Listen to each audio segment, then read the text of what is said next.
Yeah, we're so glad you're here. Oh, we're so glad to be together in unity. We're so glad you're here. Well, there you go. If you want to get technical about it. So I know y'all are thinking, what does this have to do with anything? I do love that our little friend this morning said that he learned Yes. he could do a cannonball Yeah. in the pool. Because, you know, when I was young, I had an incident early in my life with water that made me fearful of water most of my life. So for me to learn to do a cannonball would be a huge thing. And it probably was for him, too. At his age, you know, he did a hard thing. That's right. Which that segues much better into our discussion this morning about you can do hard things. That's right. That's right. Who donated the flowers today? Prayer chaplains. Oh, thank you, prayer chaplains. They are so beautiful. Aren't they? They're just lovely this morning. Thank you. Yeah. Oh, they're for my birthday. For Leah's birthday. For my birthday. Thank you, sweets. So That's how old sweet. are you? We're not talking about that. Moving right along. You know, somebody asked me the other day, said, James, why do you have this desk up here? What do you think, you're like a newscaster or something? And so, how many know that there are some responsible newscasters out there that talk about important events that happen in the world that we need to know, and that's a good thing, right? But most newscasters share the lowest common denominator. Low frequency stuff, low vibe stuff, constant negative news, you know, sensational, never really answer any questions, never really figure anything out. There's no solutions. It's very judgmental. There's a lot of fear and a lot of blaming and accusations. And so people get to thinking, you know, life is not good. We think that all of life is that way. And we think, oh man, there are so many war. They're talking about war. There's wars everywhere. But every mostly negative thing that happens, how many know that you hear about it instantly?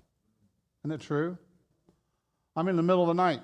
Ding, ding, ding. You know, you're trying to tell me stuff. So I try to remember to turn it off. But you don't ever hear about how two countries declared peace. Right? How many have heard that lately? You don't hear about resolutions or truces or mediations. You only hear the argumentative and the controversy. Did you know that on July 4th there was a 2-week ceasefire that began in the eastern Congo? How many heard about that? Anybody here hear about that? See? Right? But you did hear that Jennifer Lopez and her husband are splitting up, right?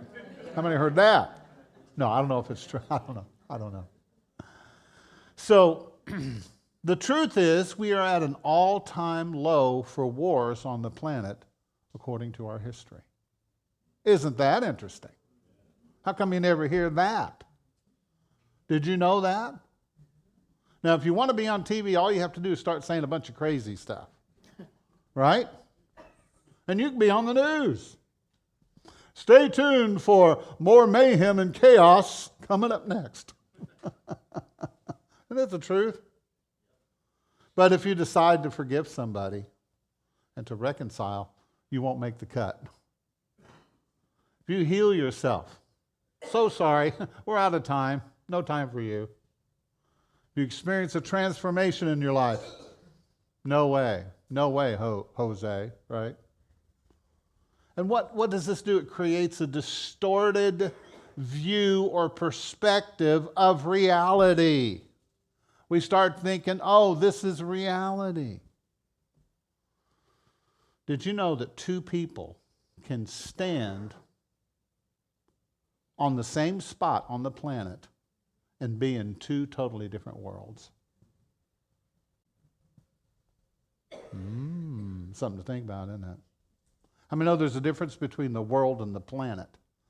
The planet is this beautiful place that we live on, that we walk on, that supports us and that gives us life, that gives us beauty, that gives us our food, that gives us shelter, right?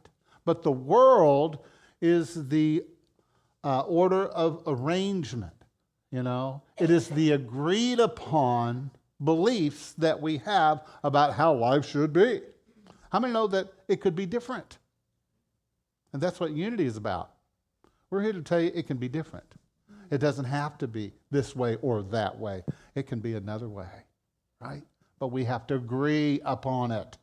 We have to decide, don't we? There are millions of people that are under a mass hypnotic spell of separation and division. They're hypnotized. They're mesmerized about what they hear and what they see, not realizing that there's a greater reality that's going on. How many know there's more going on than what you can see? 99.999% of what is really happening, you can't even see it. Did you know that? How many's ever seen a germ? Now, I've seen people that are kind of germy, but I haven't really seen a germ. Seen bacteria? How many know your body has trillions of bacteria? Isn't that amazing? So you're a little buggy this morning, right? So what in unity, we're here to share the all-loving goodness. Say it together. The all-loving goodness. Isn't that wonderful? The coming together, the advent of peace and heaven on earth. So, you might say, James, Leah, are you newscasters? Well, yeah, kind of, in a way.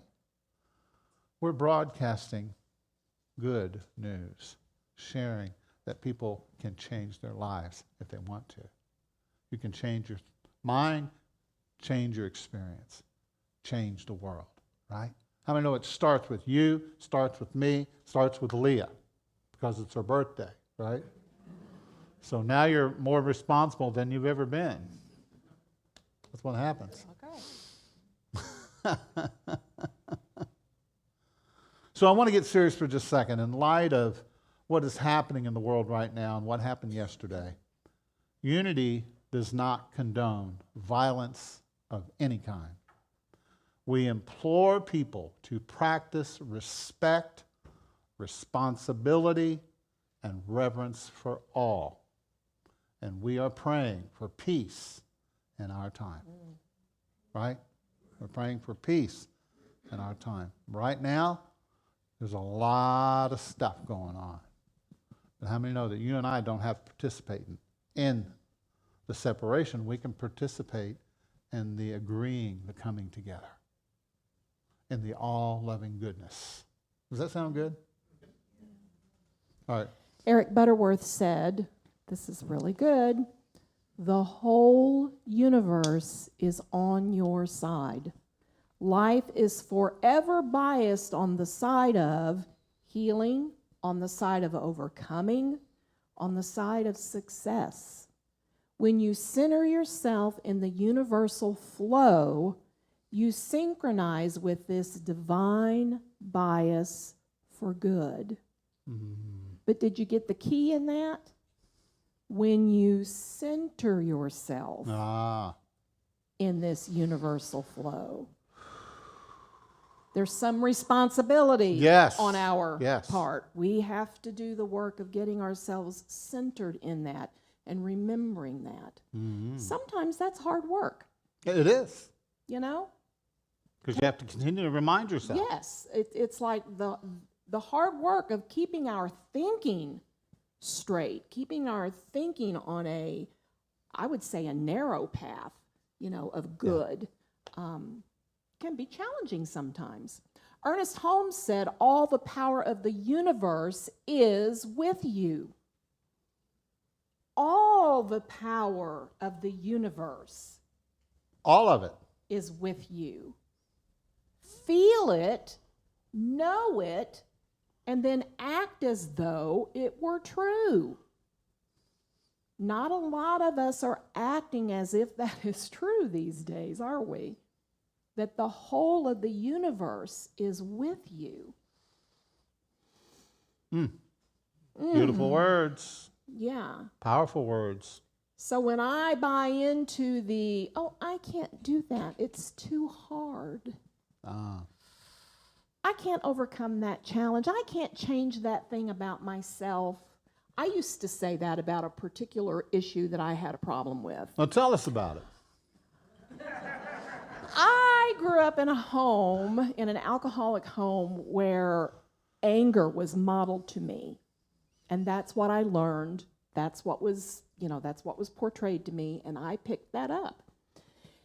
And for a good portion of my early life, I was the kind of person that could go from 0 to 100 on the anger scale like that.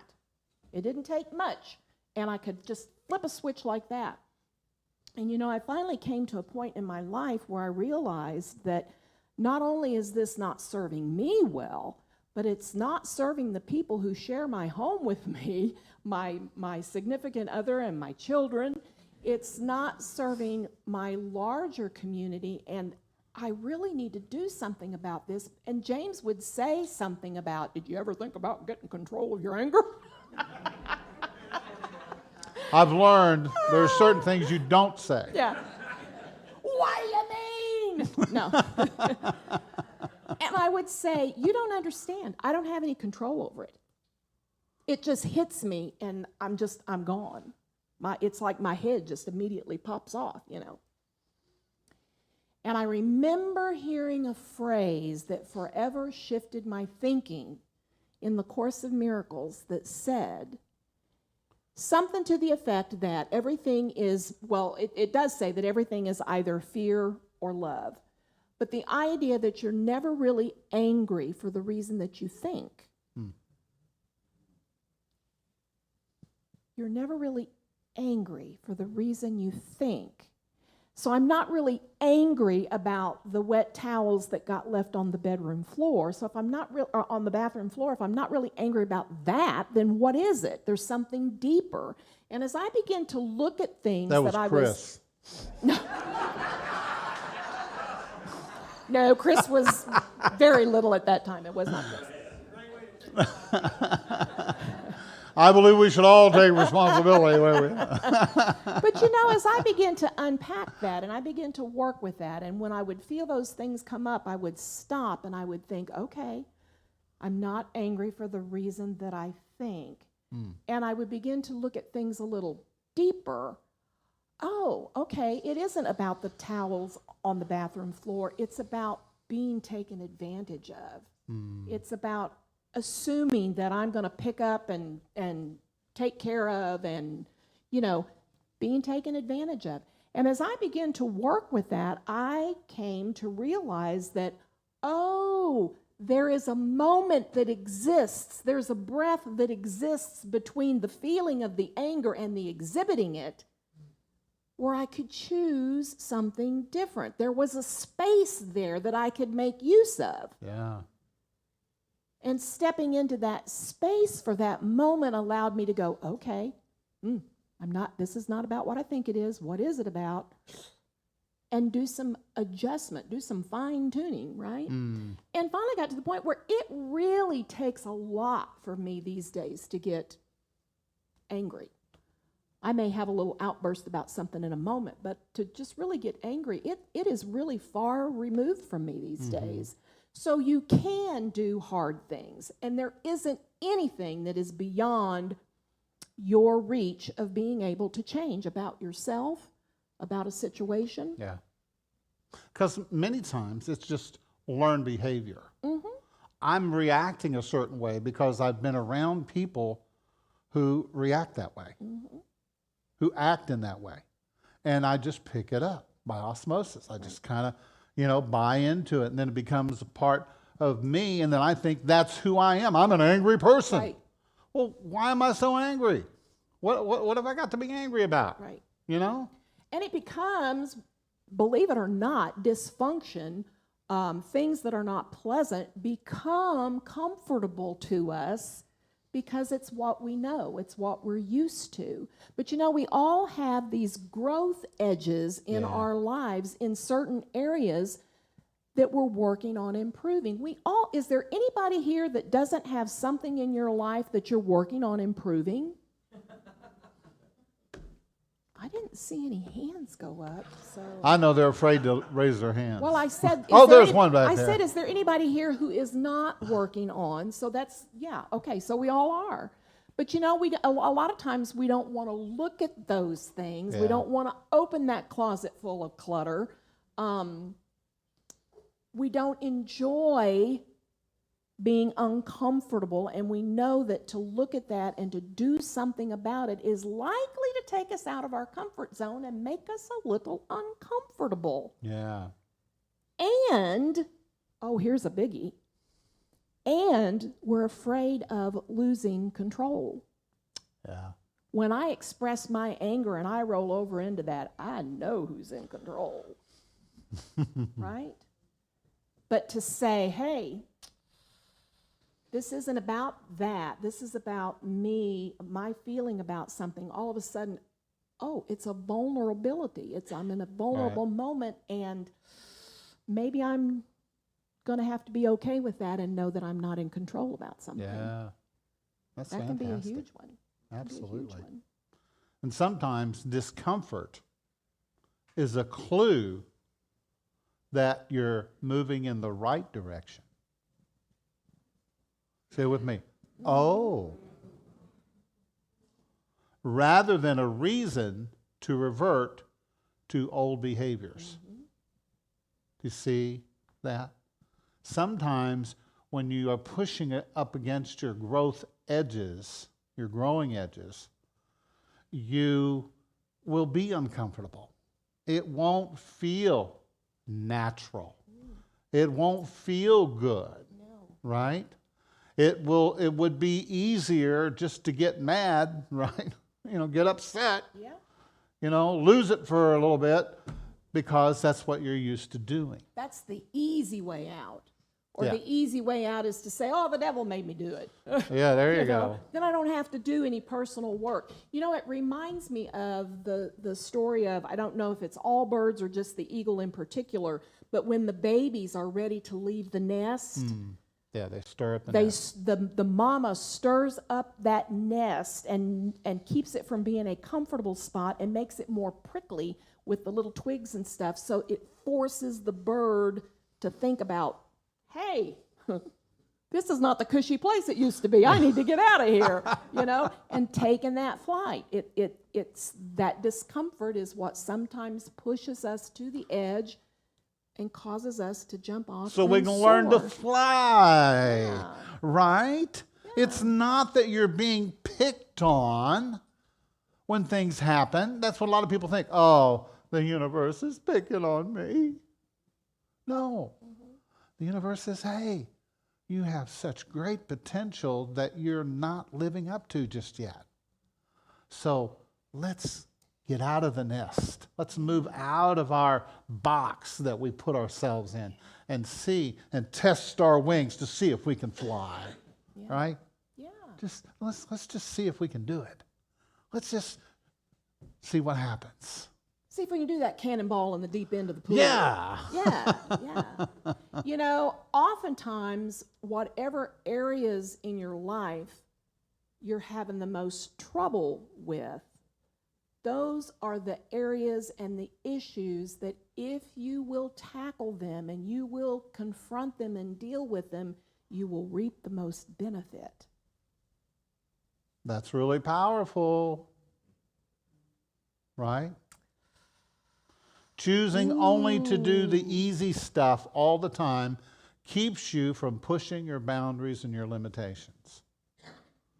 Yeah. Sometimes you got to do the hard stuff. Let's say it together. Sometimes you got to do the hard stuff. The hard stuff. Now, you don't have to, right? But you'll never know what you could be. You don't want to die with your music still in you and not having sung your song. Right? That's what Wayne Dyer said. And a lot of this being issues and personal stumblings and so forth that we need to deal with, that's that. But it's also the thinking. Yeah.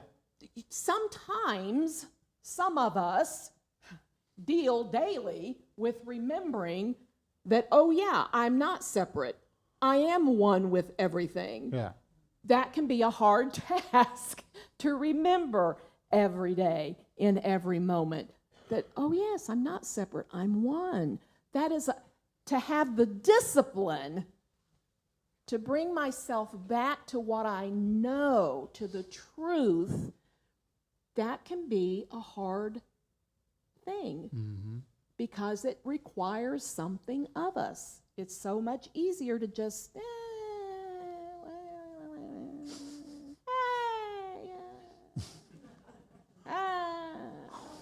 What is that emoji? You know.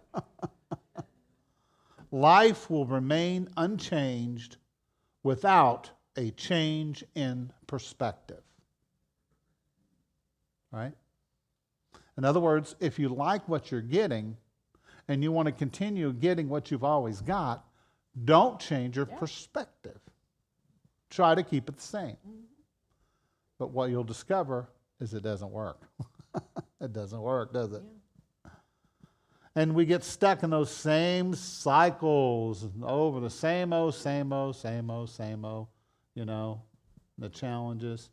But we need to see the challenges as opportunities for growth and advancement. Right? These challenges are not obstacles, but they are containers of potential. Oh, that's good, yeah. They're containers of your potential. So we need to dig deep. How many are learning to dig deep? Are we going deep in 2024? Yeah, it doesn't rhyme, but it's still true. We're going deep in 2024. I was just thinking when you said that if the same people keep showing up in your life, the same people that you have a problem with keep showing up in your life, different face, different name, but they're the same energy people, you haven't completed your work with them yet.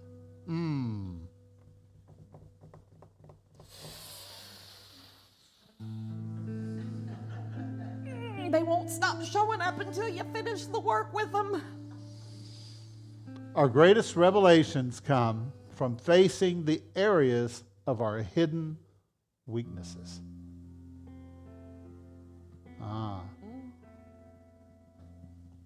I mean, I know you got some stuff in there that you're not really aware of just yet. Things that you bought into and didn't even realize that you bought into it. That's there. Now, nature has empowered us with certain things in order to help us. Did you know that? You ever hear of dopamine? The feel-good chemical? How many love dopamine? Yeah, I think so. And it's released whenever you do certain activities. How many understand that there's no built-in meaning into life? There's no built-in meaning. A chair is just a chair. Until two people sit in those chairs. One sits in one chair and one sits in another. And the prayer chaplain prays for the other person. And then what does it become? It becomes a gathering place. It becomes a healing space. It's just a chair. Until you make something of it. Your life is just a life until you decide what it is. What is it for you? What is it? How do you want to experience it? So that's when the dopamine starts coming in, and being released.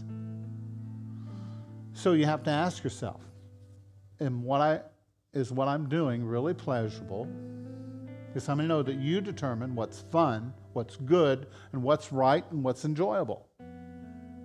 It's up to you. You're the decider. Let's say it together. I'm the decider. I'm the decider. So giving too much attention to what people are doing wrong gives energy and power to them. Do you know that? So don't focus too long on these things. Because what happens is dopamine, you can become addicted to dopamine. Let's say it together. I'm addicted to dope. Amine. Don't always repeat everything he says. Listen first. That's negative reinforcement, right? You want positive reinforcement. Praising people, including yourself, for doing what is good and what is right and what you really desire. Praise that. Praise yourself for that. Praise people who are doing good in the world. Praise them, bless them, compliment them, pat them on the back. You're doing a great job, Leah. Thanks. Keep up the good work. Thanks. Right? That's what we need, don't we? Yeah, when you see somebody do some kind of random act of kindness, and say, wow, I saw you. And I appreciate you doing that. Thank you for adding your light into the world. See, your body responds to whatever you deem as important by giving it, your body gives itself fully to whatever task you believe in. Now, if you don't believe in it, if you're resisting it, and your body says, I don't believe in it either. And you get a headache. No, I'm getting a headache. I can't do this. Or, I'm so tired, I probably need to go to bed. Right? You ever have that experience? And it's just your body telling you, you don't really believe this. You don't really want this. If you really wanted it, then your body will give you everything you need in order to accomplish it and to do it. Does that make sense? Your body reinforces what you choose to do, see, and hear by releasing a little dopamine. Right? And although pleasure is a good thing, high dopamine dumps can become addictive. Heroin does that. See, the heroin doesn't make you feel better. It's your body that responds and reacts to it.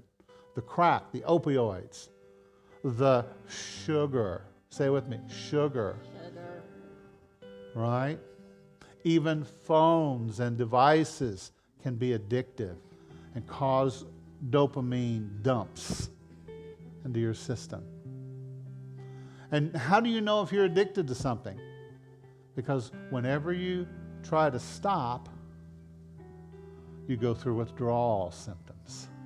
Say with me, oh me, oh my, oh you. All right? You ever read about that experiment with the rats? You know, they're in their little cage and they're doing this experiment where they put various things in there to see how they react. And they found that if there's like some highly addictive thing in there, like sugar or heroin, you know, kind of very similar, the rat will keep pushing the button until they fall over. I know humans are very similar, right? So I've decided, and maybe you might want to think about this. I don't want to allow anything to control me. Nothing to control me. So what do you have to do? You have to do this old-fashioned thing that spiritual people have been doing for thousands of years. It's in every religion. It's in every spiritual practice. It's a very practical thing. You know what it's called? Fasting. Say with me, fasting. Fasting. In other words, I'm going to set aside this thing for a while and prove to myself that I'm not addicted to it. so that I can what? Regain balance, freedom, and autonomy. So sometimes it's food. For me in the past, it has been food, right? How many's ever heard me talk about food before?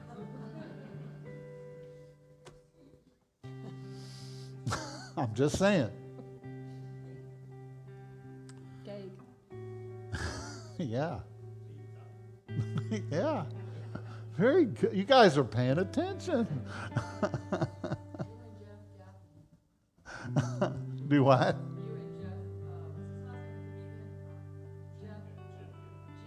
Oh, okay. Yeah.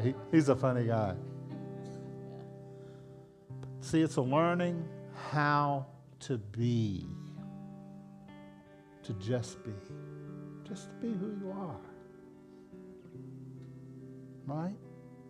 Can you hang out in whatever energy is happening? Or are you in resistance all the time? I don't like this. I don't want that. Don't say this. Don't do that. Don't go here. Don't go there. Don't eat this. Don't eat that. Right? What does that do? That puts you in a resistance state because you're always thinking about the things you can't do or you shouldn't do. Right? It's like if you want people to keep the commandment or to break the commandments, then tell them about them all the time. Yes, there's this thing called adultery. You shouldn't do it. And so the person looks it up in the dictionary. Oh, that sounds interesting. Right? There are people who steal from other people. You're kidding. Why would they do that? Because they want to. Oh. You understand what I'm saying? It's how we program ourselves. In fact, if you read Genesis in the Bible, there's this little story, and it's a mythological story. How many understand there's a lot of things that reveal truths, okay, but we don't know if they happened or not, right? Anyway, there's a story of Adam and Eve in the garden. And God is walking through the garden with them and says, okay, you see this tree over here? This is the tree of life. Eat from that tree. Okay, it's all right to eat from that tree. But see this other tree over here, the tree of the knowledge of good and evil and duality? Don't eat of that tree. Are you getting the point? So what did they do? The serpent crawled into the garden of the mind and said, listen here, sweetie pie. Did God really say that you shouldn't? And the mind says, well, maybe it's okay after all. So there you go. And that's what we do. Our minds trick us because if you hear something over and over and over, whether it's positive or negative, you will assimilate that into your life. Look at the person next to you and say, what do you think about this? Sometimes you have to be willing to intentionally go without something for a while. You hear what I'm saying? Can you do that? You can do it. And your body, it just needs some time to adjust to it. If you've got the sugar blues, somebody know that sugar will give you a hit. Oh, it feels really good. And then all of a sudden, crash. All right? And that's what the high dopamine activities do, is cause you to crash. But if anything is caught, and then what happens when you crash? You're more susceptible to get depressed.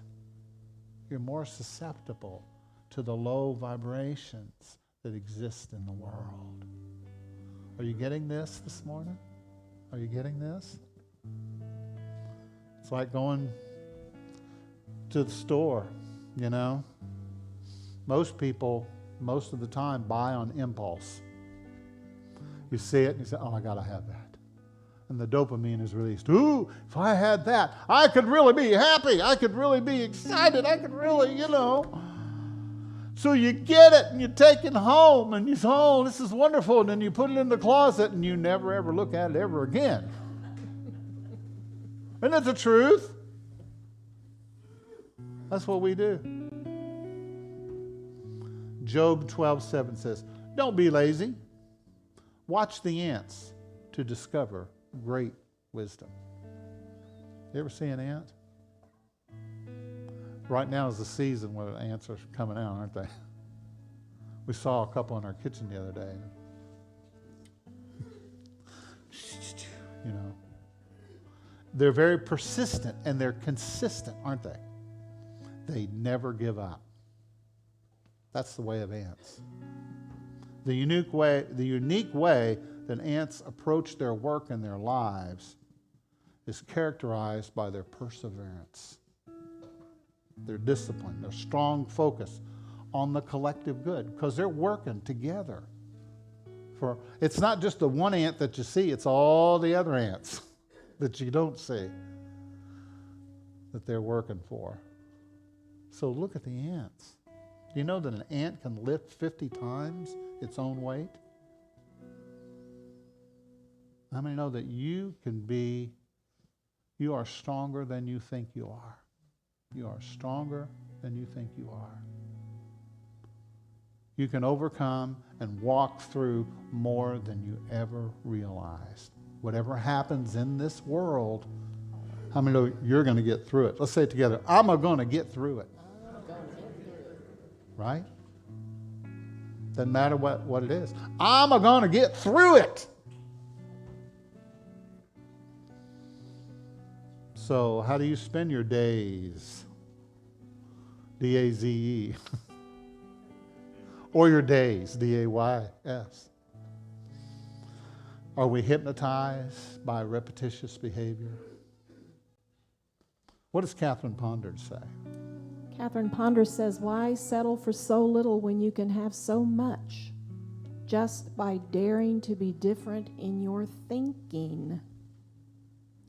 When people bother you in any way, it is because their souls are trying to get your divine attention and blessing. So I now let go of worn-out things, conditions, and relationships. Divine order is now established and maintained in me and my world. We can do the hard things when we change what we're emphasizing, what we're focusing on, what our attention is upon. I mean, the routines are fine. How many here like a routine? Yeah. I like a routine. That's what you're getting here right now. This is our little routine, right? I enjoy a routine. Routine is great if you stay present If you're present with to it. It's Oftentimes it becomes just a habitual thing that we lose connection to, and it just becomes this rote activity, right? We're not present to it. I remember when I was in high school, I was on the basketball team, and the coach told me, he said, King, I want you to go out there and give it 150%. You know? And in other words, he was saying, put energy in what you're doing, right? Put yourself, your attention, your energy, put energy in it, right? If you want to be successful, you have to put energy in what you're doing. Does that make sense? Wake up from that hypnotic state and do something consciously, fully consciously. Live joyfully and with style. Right? What's your brand? What's your style? What is it? What is it? If I had not stepped in and taken the reins of my own emotions, being, state of mind, state of being, and dealt with my anger, I would still this day be going from 0 to 100. Yeah. Like that. Yeah. Still. Yeah. Thank you for that. Yeah. I appreciate it very much. Yeah, as do I. All right, As do I. you want to read this? You're a good reader. She's got a good voice, doesn't she? Yeah. Wake up! Get ready! I know why he wanted me to read this. Do the work. Do the house chores. Watch Netflix. Sleep. Repeat the cycle. This sounds boring, mundane, dull. But you know what? Whether you like it or not, that's how many folks spend the majority of their lives. And no matter how hard you try, you cannot escape the routine. Whether you're making minimum wage or a billionaire, routines will always be there. So stop treating it as a punishment. It's only going to make your life miserable. Instead of avoiding it, try bettering it. Spice it up. Romanticize it. Find a way to make it interesting. Put on music to wake you up. Say thank you and I love you to your body for waking you up. Get ready like you're a superstar. Go to work like if you don't, the world economy will collapse. Oh, yeah. Cook like you're the best chef out there with secret magical powers. Chill out like there's no worry, stress, or tension in your life. Sleep like you're a 4-year-old baby, tired of running and playing all day. Don't spend 70% of your life trying to survive the routine. Don't spend 70% of your life trying to survive the routine. Spend your life living every moment 10 times better, more interesting and fun than the previous one. Catherine Ponder said, "Every day in every way I am growing more prosperous, successful, victorious. I am made for peace, health, and plenty, and I am now experiencing them in ever-increasing degrees of good." Catherine Ponder was pretty, we talked about that. She's pretty, whew. Yeah. She also said, what you radiate outward in your thoughts, feelings, mental pictures, and words, you attract into your life. Yeah. Beautiful. Love it. Yeah. I love Yeah. it. So, how many know you can do hard things? You can do the hard stuff. You can do the hard things. Yeah. Because you were made for it. You were built for it. You have everything you need spiritually, mentally, emotionally, and physically to do it.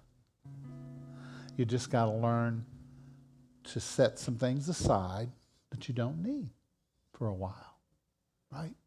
If anything is controlling you, set it aside for a bit. See if you can be without it. Maybe you can be without it for 5 minutes, like your phone. You turn it off. Do you know where the off button is? It's right here on the back side, if you have an iPhone. Anyway, you turn it off, and then you hide it from yourself. Put it somewhere. And then you go for 5 minutes. You go for 10 minutes. And then you distract yourself. You do something else. So, okay, what can I fill my time with now instead of being on a device? What could I do? And then you figure out what that is. Maybe it's calling somebody and saying, "Hey, how are you?" Of course, you have to pick up your phone to do that. So don't do that. He's working on this one. I am. Hey, you teach what you need to learn. That's right. That's right. And so you go out into the woods and maybe take a walk. Maybe go sit in the backyard and soak up the sun. Watch a good worm wrestle. Right? You know what I mean? Really get into nature. Have fun with life, right? And if you pick it back up and you start using it, you just laugh at yourself, say, "There I go again." And it's, "Oh, let's try it again. You know, let's do it again." It's just like Leah.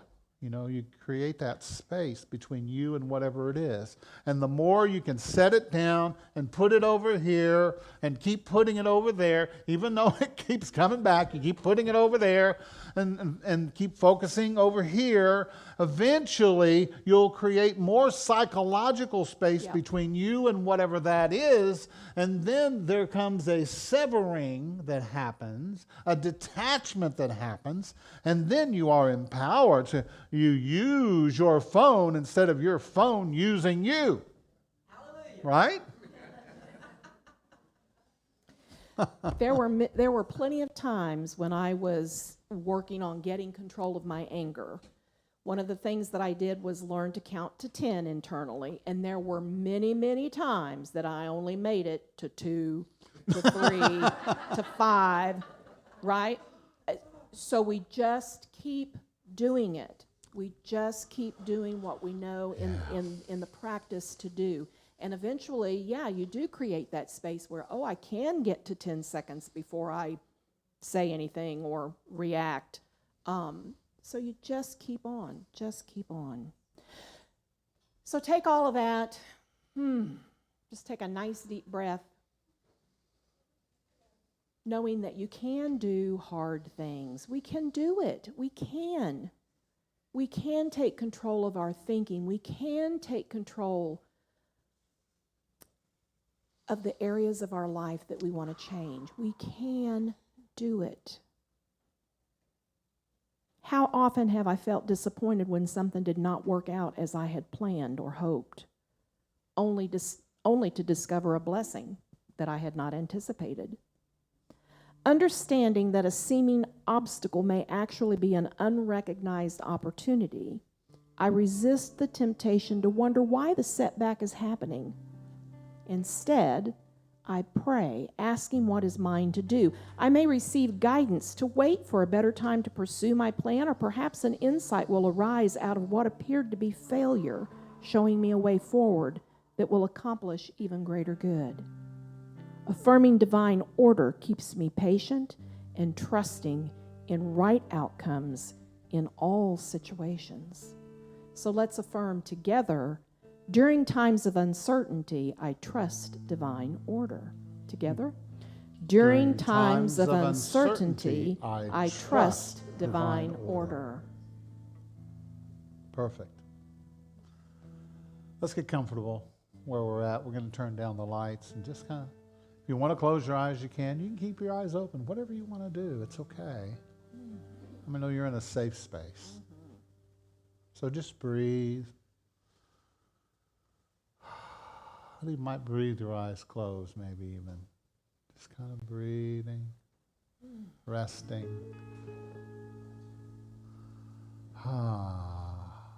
Feels good just to be still for a moment, just to be still. There's something about the stillness and the quiet that is refreshing, that charges my battery, that is uplifting, that gives me energy, There's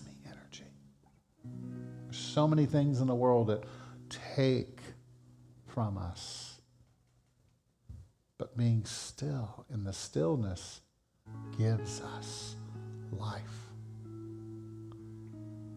And you feel it this morning?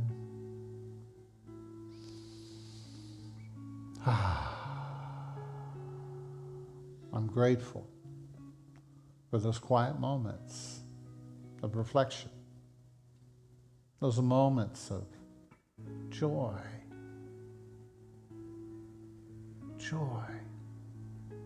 that from within me comes this tickle of laughter and joy.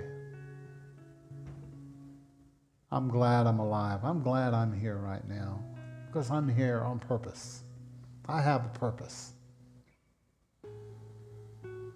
And I give meaning to my life when I choose the good, the right, the sacred. That's who I want to be. That's who I am. I affirm it. I claim it. And I know that through this empowerment, I can do the hard thing when I need to do it. If I need to make a choice, a tough choice, I can make it. I can do it. If I need to have that difficult conversation, I can do it. If I'm not getting what I need, I can ask for it when I need to ask for it. And if I'm going in a direction that's not working, I give myself permission to go in a new direction, to try something different.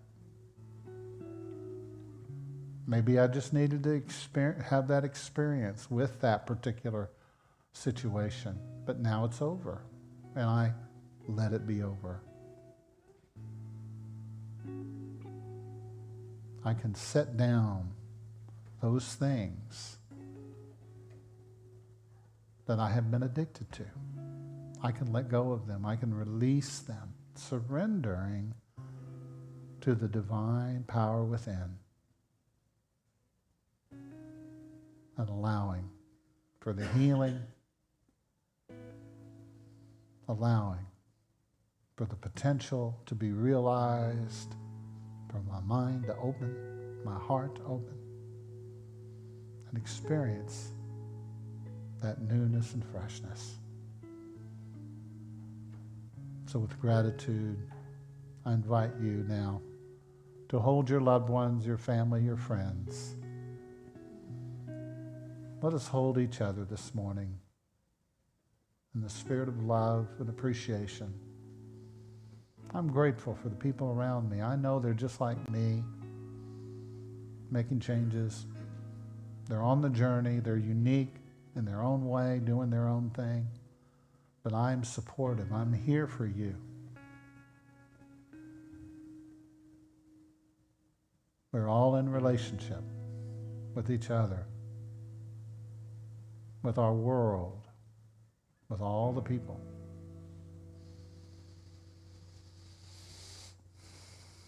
And we choose to visualize a higher, greater, better experience, a deeper relationship with others, more forgiveness, less judgment, more care, less accusation, more love, less fear. But even when I fall down, I know that I'll get right back up again, because I always do. I always do. So I receive that empowerment today, and I'm grateful. And I commit all my friends and my relationships to the higher power, the higher mind. And I see them experiencing everything they need to be the fullest, highest version of themselves that they can be. Let's take a deep breath. We bless the world. We speak peace into the world. We send our love and compassion out to all people everywhere.